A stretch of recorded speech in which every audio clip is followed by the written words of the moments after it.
Bolo. BB. Baby Bolo and Bola. Bolo and Bola.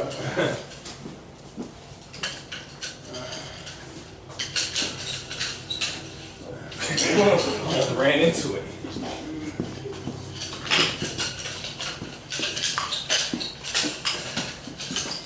Alright, 191. From this moment, think of awareness as a question of life and death. In fact, it is a question of life and death. Without awareness, you are simply dying every day. With awareness, you start living for the first time, and your life goes on going bigger and bigger, faster and faster.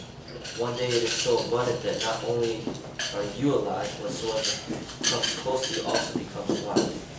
You start imparting some magic to others too. You start overflowing with life, love, light, and that is the state of a Buddha, of a Christ, of a wise man, of a wise woman.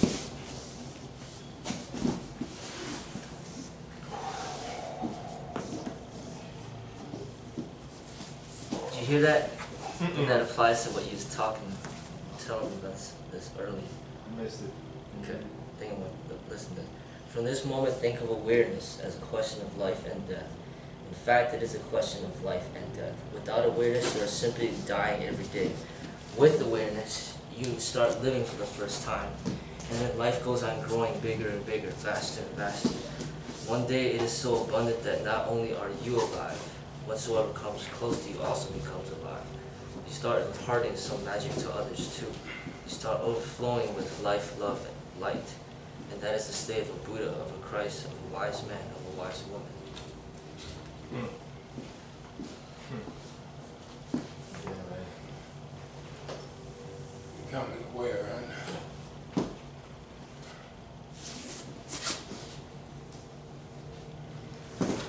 Mind is incapable of knowing the truth. It can gather all kinds of information about the truth.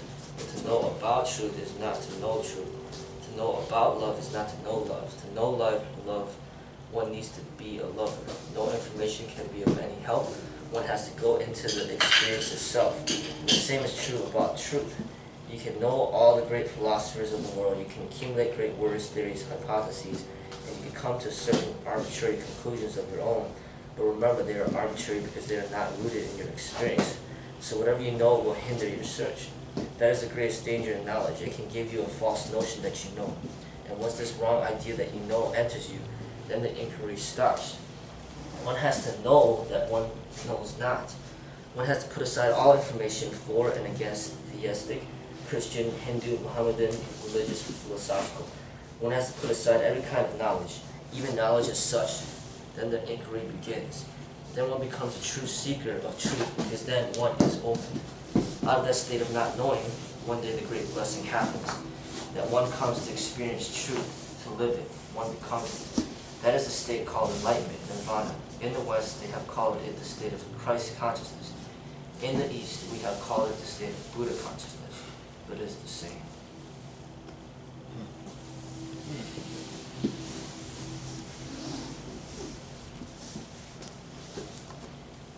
One has to be as innocent as a child, then and only then do the doors open. The doors of the divine remain closed for the knowledgeable people. The doors are completely closed for the pundits, scholars, priests. They already know, they don't need anything more. They have repressed their ignorance by accumulating borrowed knowledge. They have lost the quality of wonder, which is the most essential thing to existence. The child has tremendous wonder. His heart is continuously feeling the mysterious, the miraculous. His eyes are full of awe at small things. Pebbles on the seashore, seashells. He goes on accumulating them as if he has found diamonds. And he is intrigued by such small things. A butterfly, just a flower, an ordinary flower, and he is enchanted, almost hypnotized. These are the qualities which help you to open to godliness, to bliss, to truth, to the mystery of existence.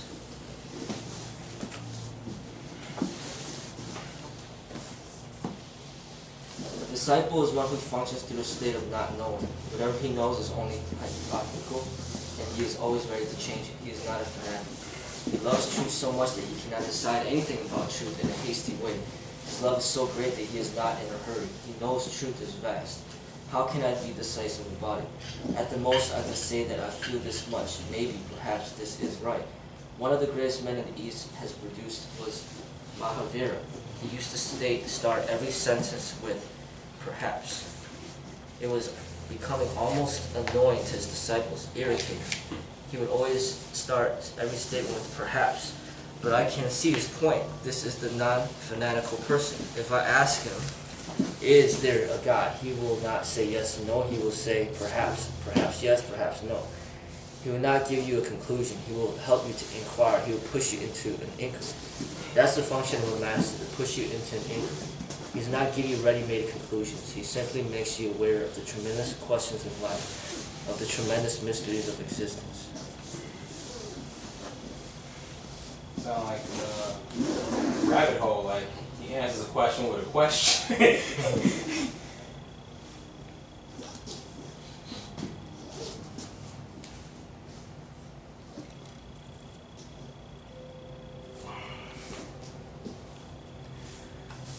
Knowledge borrowed from others is untrue. Knowledge gathered from the outside is untrue. It hides your ignorance, but it does not make you wise. It covers up your wounds, but it does not heal. In a way, it is very dangerous because one tends to forget one's wounds, and the wounds go on growing inside. They can become cancerous. It is better to know them. It is better to open them to the winds, to the rains, to the sun. Hiding them is protecting them, and they are your enemies. It is better to let them be exposed. Nature heals. Hence, the first step of true knowledge is to know. I know nothing. That is exposing your ignorance. And from that moment, a turning happens. A great change happens. One starts looking inward.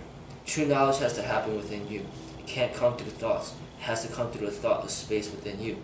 It cannot come through study. It comes through meditation. It comes only when the mind becomes absolutely contentless, so utterly empty and pure, uncontaminated, unpolluted, that your own inner sources start flowing because all the hindrances have been removed. The source from where the spring can flow is there, but there are many rocks in the way. Those rocks are thought to be knowledge. They are not knowledge, but the enemies of knowledge. Drop all that you have learned from without, so that the within can speak to you, and then you will know the flavor of true knowledge, knowing, and true knowing liberates.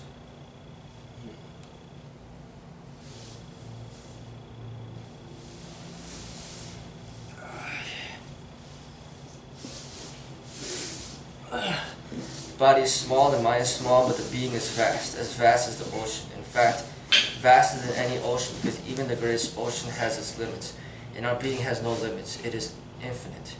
It has three qualities, and the first is truth. When you experience your being for the first time, you tasted something of truth.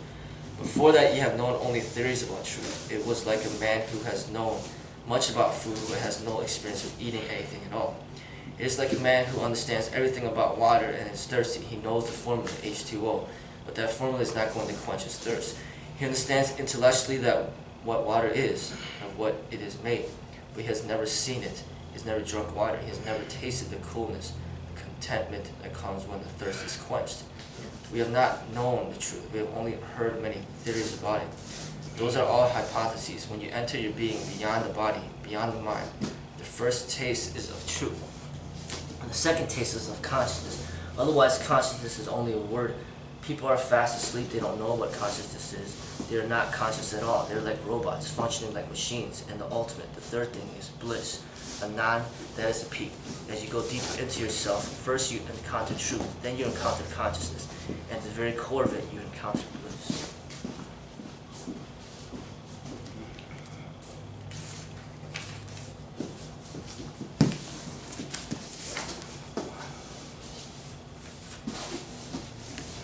The scientists say that a single memory system, a single human mind, can contain all the libraries of the world. It has that great a capacity, but even if one contains all the libraries of the world, one will not be a Buddha. One will still remain the same fool, the same donkey loaded with all the scriptures. It won't transform one's being. If one wants to transform the being, one has to go beyond the word. One has to go beyond all theories, ideologies, doctrines, scriptures. Be finished with information. Put a full stop to it, because it only makes a man a parrot. We call those parrots pundits, but it does not make one contented, blissful, loving, knowing. Put an end to all information. That means put an end to the mind. And putting an end to the mind is the birth of meditation. The cessation of the mind is the birth of meditation. And once meditation is born, then miracles start happening. Then life starts taking such quantum leaps that it is unbelievable. One starts becoming aware of so many mysteries that are all around, which are so absolutely, abundantly here. But we are closed because of our knowledge. Our eyes are closed. We are blind because of knowledge. Knowledge is making us blind. One has to become innocent like a child. And the moment one is innocent, clean, completely clean like a mirror, then one reflects the truth. And to know the truth is to become it.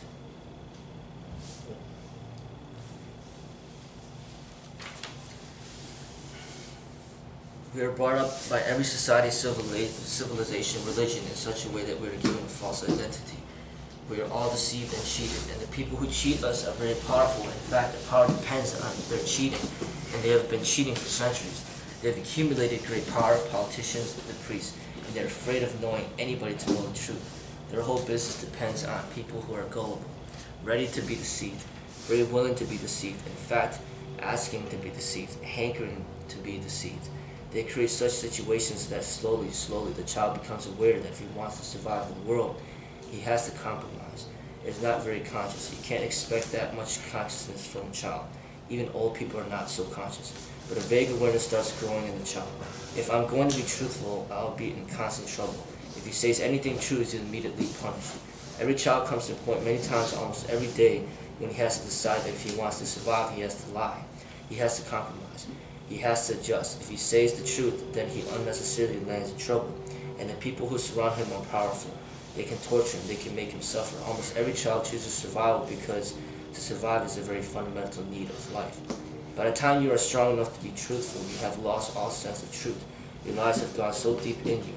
They have become so unconscious. They have become so much a part, a parcel of your blood, bones, and marrow, that it becomes next to impossible to get rid of them. What the society has done to you has to be undone. You have to be reborn, actually reborn. You have to start learning things from ABC.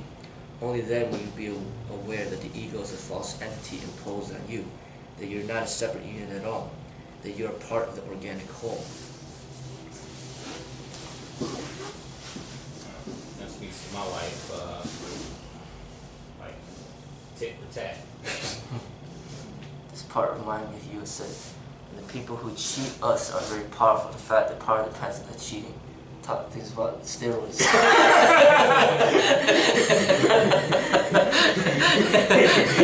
I've been joking for 6 months.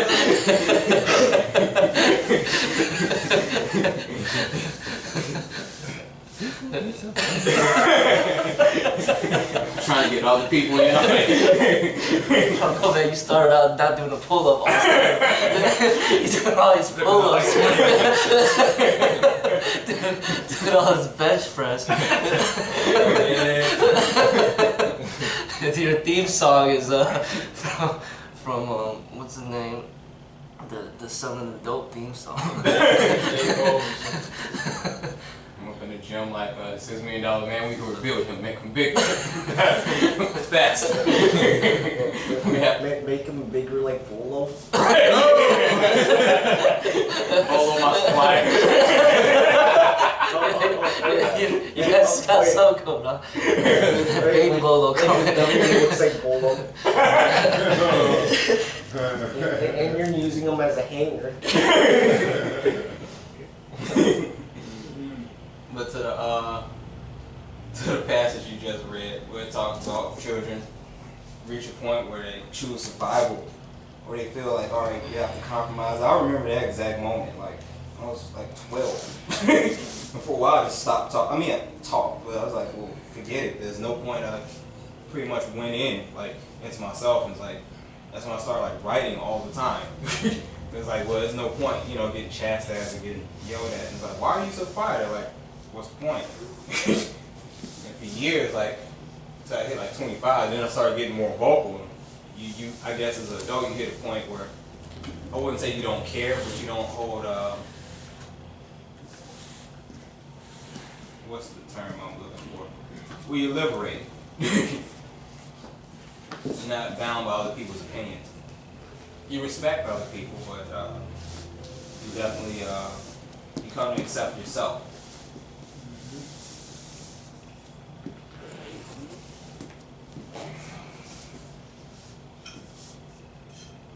Into the person you are to become. Right. You express yourself. You feel more power in expressing yourself.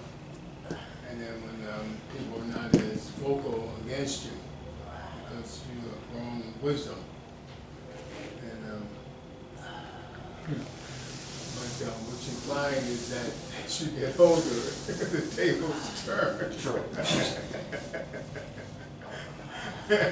And you get people just as vocal as you are. And you just might just sink back into that, quiet moment. I find I have to go into that often. I'm grateful for this outlet we have there. I think it takes a lot of wisdom to know when to be truthful and when to be silent.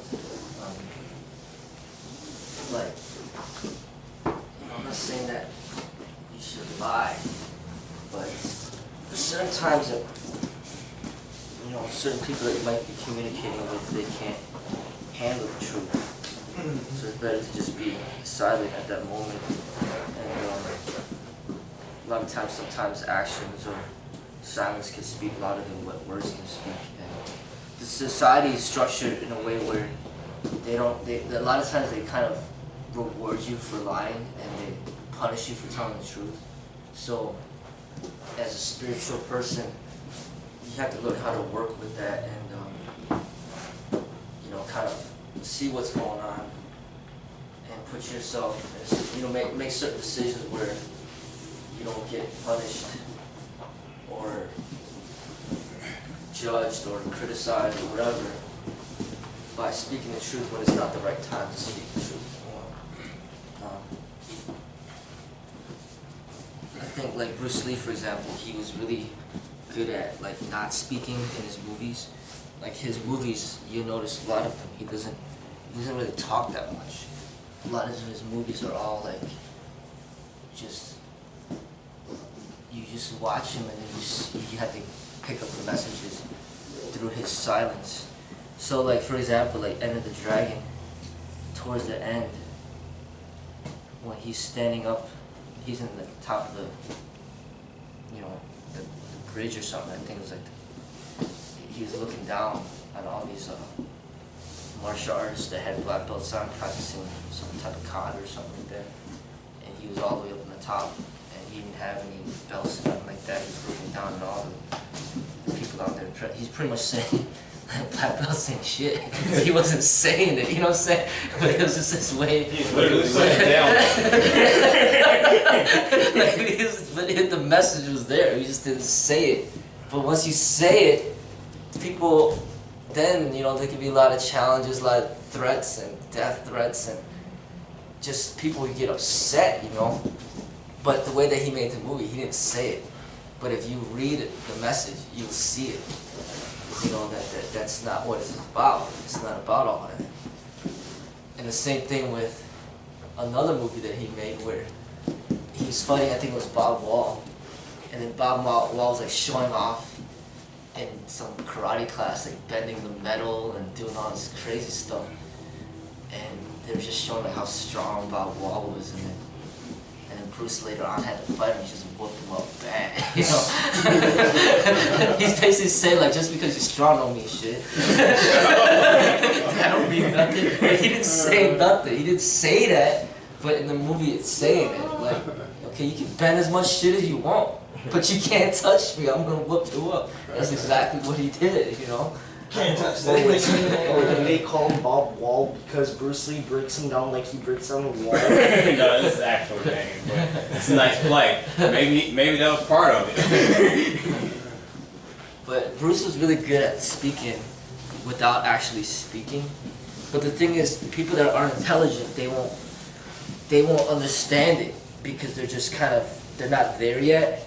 Some people that see Enter the Dragon in the beginning, they see Bruce with those gloves on. Oh, he does MMA. What the hell are you talking about? That ain't MMA. There was sparring, you know what I'm saying?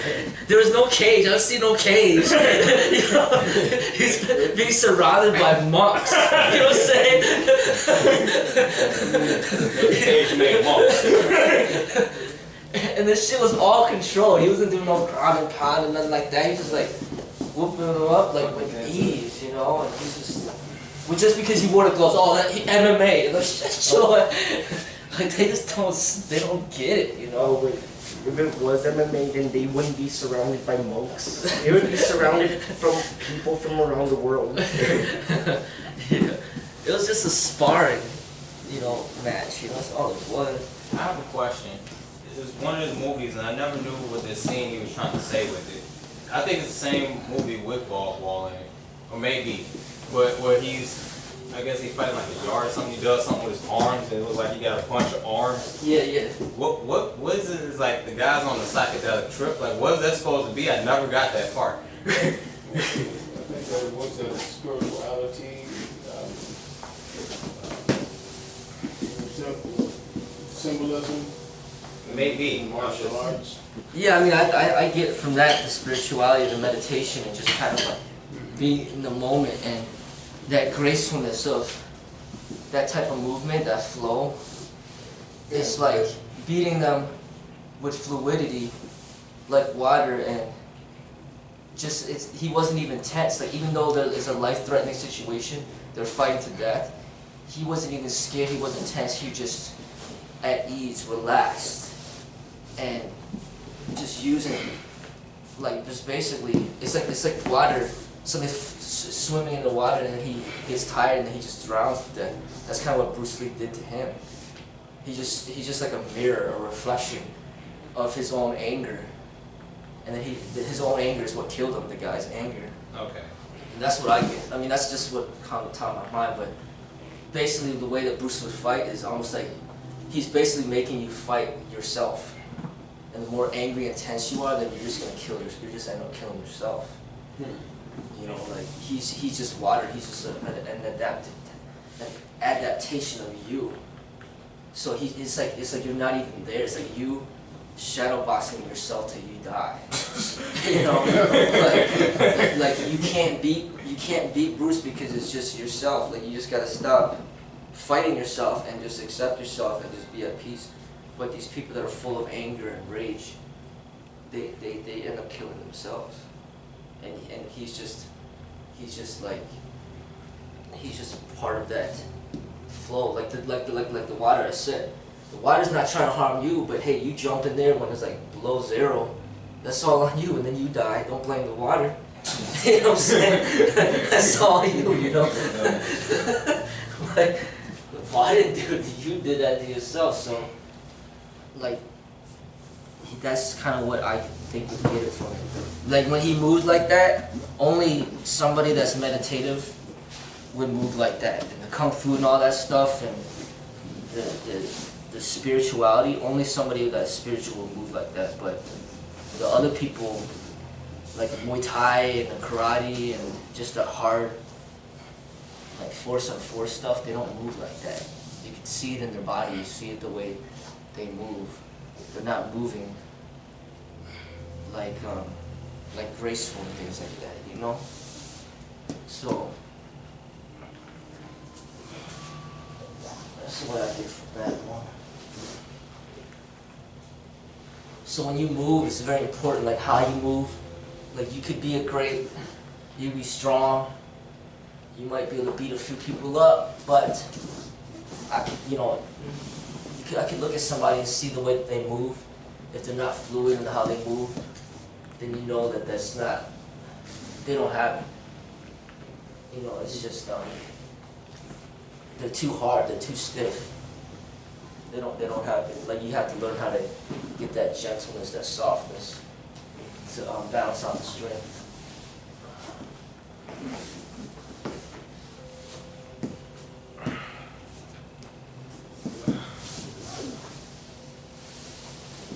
I like that one line in the dragon, and they're on the boat going over to the island, and that dude that was responsible for his sister dying. No, it wasn't that guy. The one that was messing with them kids, breaking boards in front of him. Bruce was like, boards don't hit back. Oh no, that was the guy that was responsible for killing his sister. Was that the one? Yeah. Okay, yeah. That's strong in his face. Oh no, the one from the boat was the one, the art of fighting without fighting. Yeah, he got thrown overboard, right? No, he ain't got thrown overboard. He went in that boat. Oh yes, He just tried to do it. Bruce, and the Bruce was loose from the from what do they call it, junk, the boat that they were riding in. You ain't telling him to get in that boat. No. Like, you want to fight, get in that boat. We can go on that island, duke it out. See, All right, fighting without fighting. like Bruce knew that people learn a lot through images, and they learn through very short phrases. Like he knows, like if you talk too long, people are just gonna forget everything you said. Right. So he come up with these short phrases, just like Shazay talking about. Everybody remembers that quote: "The art of fighting without fighting," and then bullets don't hit back. Yes. And then using no limitation is limitation. Like that's how he was. That's the beauty of his work. It's so simple. To the point. To the point, but the thing is, it requires some intelligence to know what he was indicating, because people will take, it's like, how people do it, they'll take like one quote from a book and be like, alright, that's what it's about. Yeah. And then they'll use it for their own purposes and corrupt the meaning of the quote to kind of support what they're trying to convey to you when it has nothing to do with what the actual quote is supposed to indicate. And people will do that a lot, So.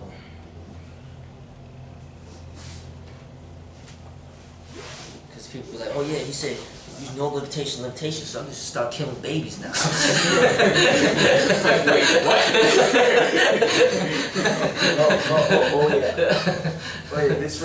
Oh yeah. That actually reminded me of something. So one time in school, we were doing a science test, and then one of the question was, what will happen if you don't do something? And then when everybody was going to answer a question, teacher says, which paper do you have? And then he said his name, and then the answer says, if we don't do this, then people will start killing babies and eat them. That's science? And then some people call that dark. It's a little dark. Yeah.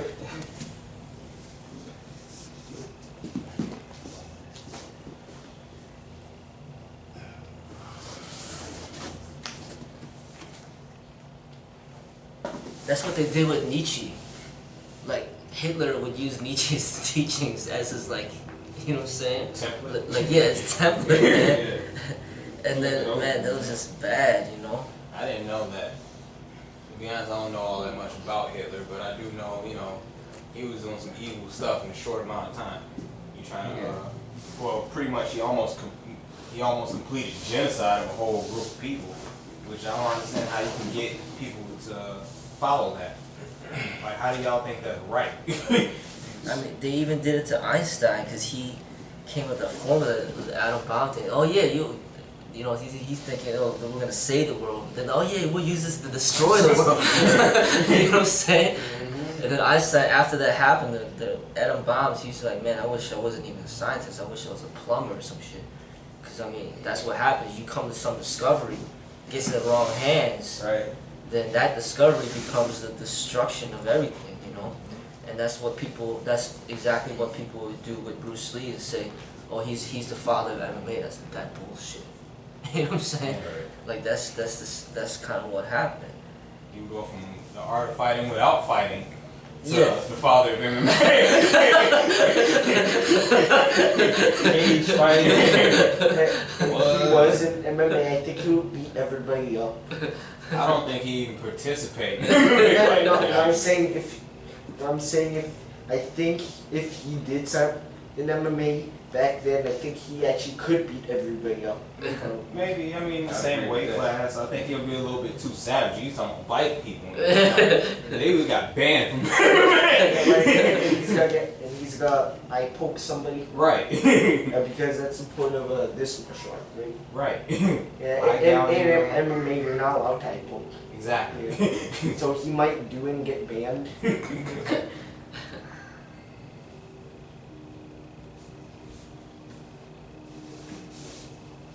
1-inch punching people through cage.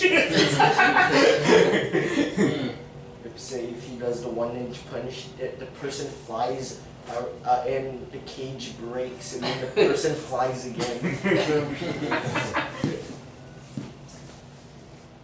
Alright, now we're talking about full on ridiculous. WWE type of stuff. Yeah, see, if Jet Bruce Li Lee, was similar to Cage match. And when he played the one, and he eventually got transported back to a future prison. And he was fighting everyone that was coming up to the higher level where he was standing. Oh. You know, Jet Li?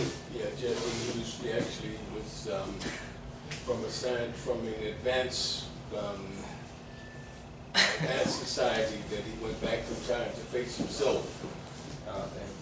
And it was pretty sharp. It was similar to the Cage match. You said the key thing, they sent him in the future and they showed him in jail. That's exactly where you're going to end up. Fighting a group of people in prison.